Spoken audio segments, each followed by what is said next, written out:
1 ವರ್ಷ ಕಳೀತು, 2 ವರ್ಷ ಕಳೀತು, 10 ವರ್ಷ ಕಳೀತು, 15 ವರ್ಷ ಕಳೀತು. ಆದ್ರ ದೇವರು ಎಲ್ಲಿ ಸಿಗಲಿಲ್ಲ. ಕೊನೆಗೊಂದ್ ದಿವಸ ಅವನಿಗನಸ್ತು, ದೇವರನ್ನ ಹುಡ್ಕೊಂಡ್ ಬಂದೆ, ದೇವರಂತೂ ನನಗೆ ಸಿಗಲಿಲ್ಲ. ಹಾಗಾದ್ರೆ ನಮ್ಮವ್ವ ಹೆಂಗಿದ್ದಾಳೋ ಏನೋ, ಆಕಿನೊಂದ್ಸಾರಿ ನೋಡ್ಬೇಕಲ್ಲ ಅಂತ ಹೇಳಿ ಆಸೆ ಆಗಿ ಮತ್ತೇನ್ ಮಾಡ್ತಾನ ಅಂದ್ರೆ ಊರಿಗೆ ಬರ್ತಾನ. ಒಂದಾಲದಂತ ಒಂದು ಊರು. ಸಂಜೆಗೆ ಬರ್ಬೇಕಾದ್ರೆ 6:30 ಆಗ್ಬಿಟ್ಟಿತ್ತು, ಕತ್ತಲಾಗಿತ್ತು. ಮನಿ ಅಂತೇಳಿ ಬಂದ, ಗುಡಿಸಲ ಸಣ್ಣ ಮನಿ, ಬಡವರು. ಹಾಗಾದ್ರೆ ಒಳಗಡೆ ದೀಪ ಉರಿಯಾಕತ್ತಿತ್ತು. ಮಗ ಬಂದು ಕಿಟಕಿ ಒಳಗಡೆ ನಿಂತ್ಕೊಂಡು ಹನಿಕೆ ಹಾಕಿ ನೋಡ್ತಾನ.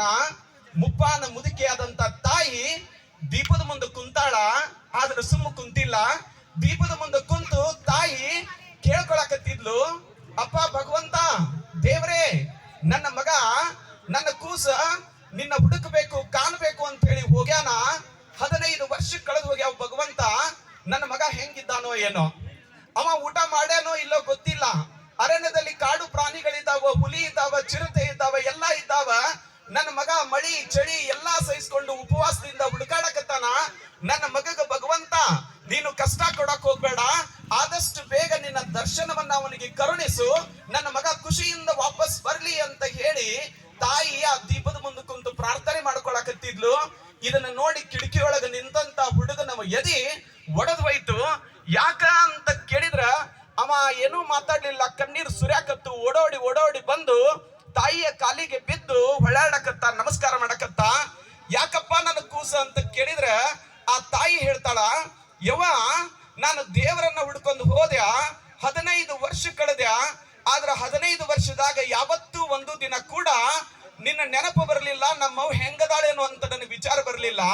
ಆದ್ರೆ ಯವ್ವ ನಾ ಹೋದ ಕ್ಷಣದಿಂದ ಇವತ್ತಿನ ತನಕನು ಕೂಡ ನೀನು ಹೊಟ್ಟಿಗೆ ಊಟ ಮಾಡ್ಲಾರ್ದ, ನಿನ್ನ ಬಗ್ಗೆ ಕಾಳಜಿ ಮಾಡ್ಲಾರ್ದ ನನ್ನ ಮಗನ ಚೆನ್ನಾಗಿಟ್ಟಿರು ಭಗವಂತ ಅಂತ ಕೇಳಿ ದೇವರ ಮುಂದೆ ಪ್ರಾರ್ಥನೆ ಮಾಡ್ಕೊಳಕತ್ತಿಯಲ್ವಾ.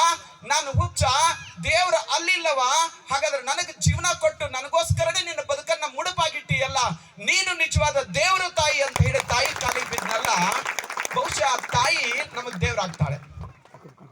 ಬಹಳ ಜನ ನಾವು ಅನ್ಕೊಂಡ್ಬಿಡ್ತೇವೆ, ಏನು ಅಂತ ಕೇಳಿದ್ರೆ ನಮಗೆ ಏನು ಅಂತ ಹೇಳಿದ್ರೆ ಈ ಸಂದರ್ಭದಲ್ಲಿ ನಮಗನ್ಸೋದೇನು ಅಂತ ಹೇಳಿದ್ರೆ, ನಮ್ಮ ತಾಯಿಯನ್ನ ಹುಡುಕಾಡುವಂತ ಸಂದರ್ಭದಲ್ಲಿ ಬಹಳ ಜನ ನಾವು ಅನ್ಕೋತೇವೆ, ಯಾರು ಆದರ್ಶ ಪುರುಷೋತ್ತಮ, ತ್ಯಾಗ ಅಂತ ಹೇಳಿ ಬಂದಾಗ ಬಹಳ ಜನ ಮಾತಾಡ್ತೇವೆ.